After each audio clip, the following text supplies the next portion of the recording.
There we go. Hi, this is Bernadette Rock for the Boxing Road. I'm here in Leicester today with Lyon Woodstock. Hello, Lyon. Wicked, you right? I'm good. How are you doing? Good, I'm alright. I'm good. Finally found the location. Absolutely, yeah. We had a bit of trouble with the lighting, but it's all good now. Okay, yeah. So I want to say congratulations first of all. Obviously, for the guys here at home, this is for the Midlands Champion belt that you've been crowned for. So well done on that. Thank you. I was there at the fight, obviously. Why didn't you talk to me there? I was going to afterwards, but I think you had to run off, and obviously it was a Tommy Langford fight straight after. True, so I couldn't. I was trying though. So Frank Warren, next time you best get me backstage.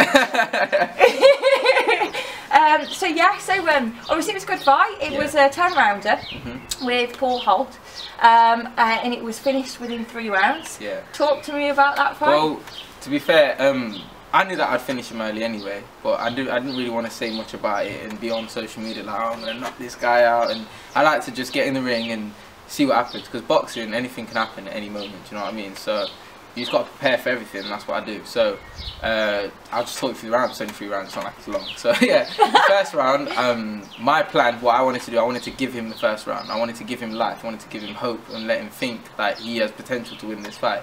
Because what I have a lot with my opponents is, as soon as I unload on them, they cover up and they don't want to fight back. They just think like, oh, I've got to survive. So I thought, let me give him life, let him think that he has the chance and the possibility of winning. So when I'm unloading on him, he'll still have that little glimmer of hope, like, no, I can still win, and he'll still throw, which he did. And then I caught him until the ref stopped it.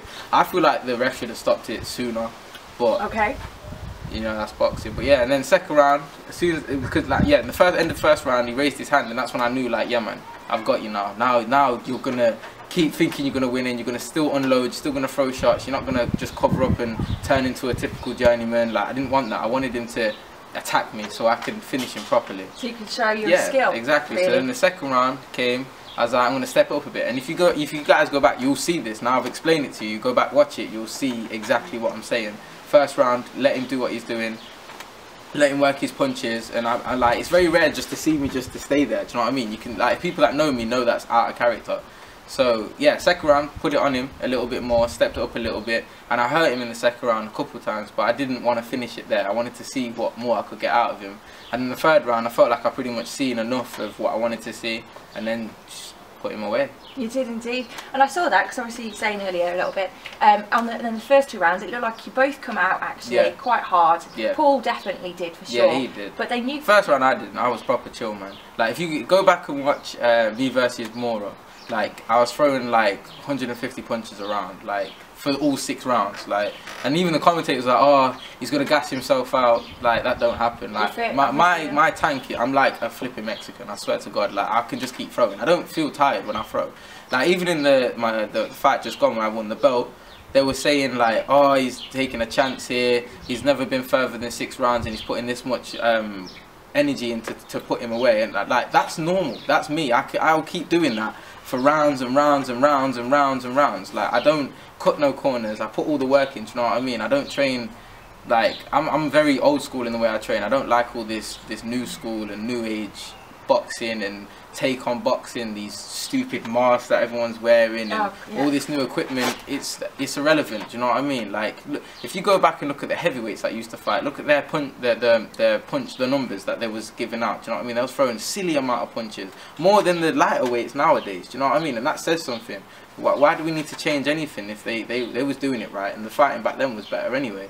So I just stick to that. I'm all old school, man. No, it's good. It shows, and you make exciting fights already, so that's really good. That's a good thing. That's what I aim to do. Yeah, because it was a stoppage in the 3rd round. Yeah. And I said I could just see you step it up, and it was done. And I'll just keep doing that. And the thing with me, I get better with the better caliber fighter I'm with. Do you know what I mean? So, because like the sparring I had for that, I was sparring with Terry Flanagan. Do you know what I mean? Like, he's a world champion, and like, that was going very well. Do you know what I mean? So. Okay, alright, a little one there. With that as well, what was I going to say? Did you learn anything from that in obviously that fight? Was it, so it wasn't really tough for you? It was, you know what, it was a learning fight. I think you can learn from everything, do you know what I mean? So I had a plan when I went in there, and it worked. So what I've got to start doing is stop hitting them so hard early on. Hit them hard later on. 6th, 7th round, Yeah. and then get some more rounds Yeah. in, really. Well, it was a great fight, as I said, Yeah, brilliant. thank you. But I want to talk to you about a couple of things. Obviously, the young girl as well. Yeah, that you Eve. brought, Eve. What's her Yeah, name? Eve. Okay. Eve Brent. Yeah, so obviously that was a bit of a heartfelt moment, Yeah. really. Tell me a little bit about her and how you Well, support her. I've been following her story for like quite a bit. I didn't know much about her when she first got cancer. It was like halfway through her like battle, Right. and she overcame that. She beat it, and she was all good. I don't know if they gave her the all clear or not, but Oh, she came down to see me when she got over everything. I was like, oh, how you doing? Talking to her, getting to know her a bit more, and I was like, oh, I'll be fighting soon for the belt. And I was like, you know, when I win it, do you want to come in the ring with me? And she was like, yeah, man, I'd like that. I was like, I'd like that too. And then I sorted out with her front row tickets and that, and yeah, I keep in contact with her now on Instagram and that, and she's doing that's good, man. amazing. And now she's fighting cancer again. Do you know what Oh. I mean? So it's come around the second time. It's like, yo, like it really puts everything in life into perspective. You know what I mean? Like she's so young, she's so little, and How old is she? I think she's 11. I think wow. she's 11. She's only young. Do you know what I mean? So for her to be battling cancer and at that age, and like obviously her mentality is not of an older person, so it's just crazy how she can just deal Strong, with that. Do you know what I mean? yeah. It's mad. So I take a lot from that. Like I'm driven by love. Like I really am. Everything in the gym, everything that I'm revolved around is all to do with love. That's why I'm fighting. Do you know what I mean? Like I love my coach to bits. I'd do anything for him, and like every time I get in the ring, I always feel like he's in there with me. So I always feel safe and protected. Like the bond is proper, like it's real. Ah, that's Do you know good. what I mean? Shows a different side to you, so obviously you love to fight. Oh, I love fighting. I love it. Which is great. I don't really like watching boxing. I just like fighting. It's mad. I said earlier because I love to watch people fight. I just can't fight very well. So I watch the pros do it, and that's fantastic. Going back into the ring, actually, there was a bit of beef, do you call it, or whatever. Like before the fight, I saw that you didn't shake. You went to shake your hand. Why didn't you shake it back? Before we got like to the standoff and the weigh-in, I seen him, and even at the press conference, I was cool with him. Fine, I shook his hand. I was like, "You alright?" And like I seen him at the press conference, and he looked proper like tensed up, and I was like, "You alright? Like relax, man. Like, do you know what I mean? Chill." And he was like, "Yeah, I'm good, I'm good." And I was like, "Alright, cool. It's nice to meet you." And he was like, "You too." And like I still had that same mentality as I was just about to step up, but like I said, my bond and connection with Hudge, that's my coach, is insane. I don't even know how to explain it with words. And like just before I've gone up, like so I've took my top off from just there, my track is waiting to go up. Like he's got his hands on my shoulders, he's behind me, and he's like massaging my shoulders, and he's like, "I want the old Lyon Woodstock back," because obviously like what people don't understand. Yo Jay, what's good? Good, yeah. I'm just doing an interview. Legit. Legit. Just jumps in on you. Yeah. But yeah, like basically, what people don't know and understand is like when I started boxing, I started like ferocious. I was fighting. That was it. I didn't have no boxing skill. I didn't really use my jab or anything. I was just a thorough through and through fighter. That is it. Like as soon as you put me in the ring and like Hudge would let me off the leash, I'd just tear anything in front of me. Do you know what I mean? Destroy everything in front of me. So he was like, yeah, he was there massaging me. He was like, "I want that old Lyon Woodstock back. I want that old ferociousness. I want that viciousness. Like we take no prisoners. Everyone in front of you, anyone in front of you, destroy." And I was just like, I was winning some, mind. You have to get into it, like bang, straight away. I was like, yo, because initially I was gonna be fine, shake his hand, cool, see my fight night, blah blah blah. But he just put me in some trance, and like I literally just wanted to rip his face off. Like I felt like he did something to me. In the zone. Do you know what I mean? I felt like he'd done something to my family, or tried to do something to my daughter, or do something to me, and I don't know. And I was just like, I ain't shaking. And that's how you get ready for it, I suppose. Literally, like he puts me in the zone, and like as soon as that happened, I was like, it's game time now. Do you know what I mean? Like you're trying to take food off my plate, and you're not doing that. I take it personal. Good on you. And with that as well, there was obviously a lot of his fans in there as well. Yeah, I don't know if you could hear him. I Not mean, really. oh, that's good. Yeah. I don't know just how you cope with that, but if you obviously focus out or you can hear them, that's fine. I want to talk to you about as well the ring walk, because I loved it.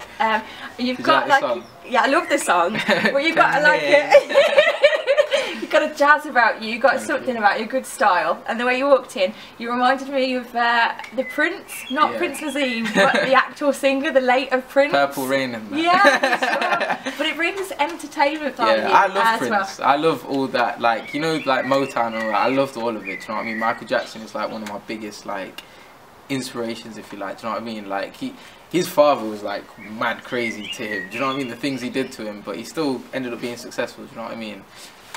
Bar all the randomness that went on with him. As an artist and as a person, he did very well. Do you know what I mean? I love his music. He'll always be like the king of pop to me. Yeah, cool. He is very. I had one of his albums. One of them. I think I've had all of them. I've got like Thriller and everything in my house. There you go. Oh, you dance.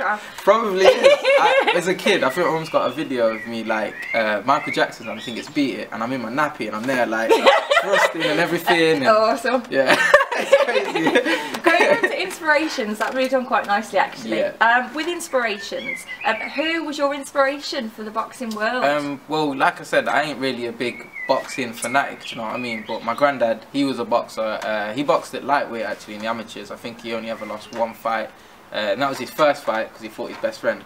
And like they went toilet before the fight, and then his friend said to him like, "Oh, all my family's here. They've all come to watch me. Please don't," because obviously they trained together, so they know. He knew how good my granddad was, and he was like, "Don't go all out. Like, take your time." And he was like, "Oh, okay, okay." And then like they fought, and the first round, his friend came out steaming him, and just put it on him, and my granddad was like, "What the hell?" Like, and just caught him off guard, sort of thing. And you know how it is in the amateurs. If you lose the first round, it's pretty much a foregone conclusion. Do you know what I mean? And that was the only fight he lost. But yeah, I think he was like schoolboy champion. His best mate doing on him. Yeah, just done him, just finished him.